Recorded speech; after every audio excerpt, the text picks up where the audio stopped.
Ah,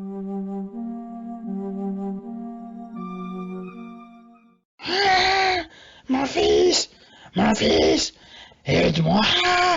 hurla la sorcière en arrivant chez Crix. Crix était un homme de petite taille, et derrière ses vêtements de pseudo-baron, il était plutôt négligé. En voyant sa mère arriver de cette façon, il s'empressa de la retrouver et la fit s'asseoir à table avec lui. Mon fils, je viens de me faire agresser par un homme.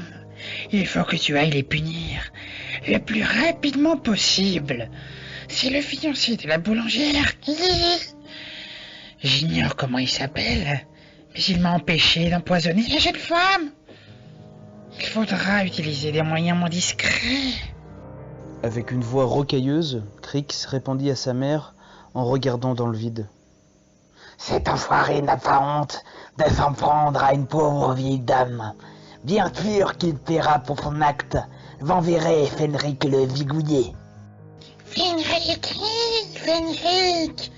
toujours Fenric. Que ferais-tu sans lui? Et sans moi surtout. Mon cœur, mon pauvre petit cœur. Il faut que j'aille me coucher pour me reposer. Elle alla donc se coucher en espérant que son fils lave cet affront qu'elle venait de subir. Crix sortit de chez lui et alla frapper à la porte de son voisin.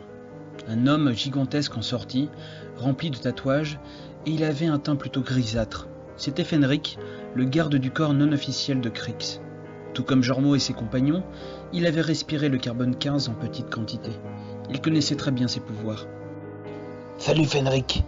Ma mère s'est fait agresser par le fiancé de mon adversaire politique. Je veux que tu ailles le tuer. À vos ordres. Où est-il à cet instant? Je pense qu'il doit être dans la boulangerie. Ne pose plus de questions. Fonce! Fenric était d'une nature plutôt lente. Il prit lentement la direction de la boulangerie. Au même moment, Gilles et Silvio arrivèrent devant la maison de Fenric. Olha quem está aqui, o Palerma do Crix, com o seu cãozinho. Cuidado contigo, moço. Foste tu que mandaste pôr uma bomba no meu barco. À vous, Crix. C'est toi le commanditaire de tout ceci. Il se pourrait bien. Je n'autorise personne à me manquer de respect de cette façon. Fenric, donne-leur une bonne leçon.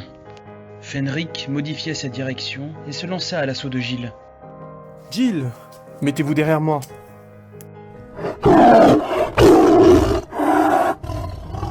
Celui-ci émit un grognement de douleur et se transforma en tigre, parant le coup surpuissant de Fenric. Encore un mutant. Décidément, je vais devoir libérer mon vrai potentiel de combat. Il frappa une deuxième fois sur Silvio. Très mal en point, il n'arrivait plus à se relever, laissant Gilles à la merci de Fenric. En tombant dans les pommes, il reprit sa forme de Silvio originel. Le carbone 15 avait transformé la majorité des humains en carbonards, mais en avait également transformé d'autres en simples mutants ayant des pouvoirs différents. Fenric était l'un d'eux, il avait une force surhumaine et était le meilleur combattant humain sur Terre. Sa force dépassait légèrement celle d'un simple Oukruk, ce qui représentait déjà une énorme puissance. Silvio, lui, avait le pouvoir de se métamorphoser en tigre. Les mutants du carbone 15 représentaient tout de même 1% de la population humaine qui ne s'était pas transformée en carbonard. « Tu l'es !» cria Crix en direction de Fenric pour qu'il tue le pauvre Gilles qui était sans défense et ensuite Silvio qui ne s'était pas encore relevé. Arrivant de nulle part, Jormo lança alors sa Pokéball en direction de Fenric et Tartuga en sortit. « Tartuga, utilise pistolet à eau !» Tartuga projeta un puissant jet d'eau en direction de Fenric, puis en direction de Crix. Les deux ennemis furent projetés dans les airs à des centaines de mètres. Brachu la sorcière sortit de la maison de son fils et fut aussi atteinte par le pistolet à eau de Tartuga. Elle tomba au sol, assommée.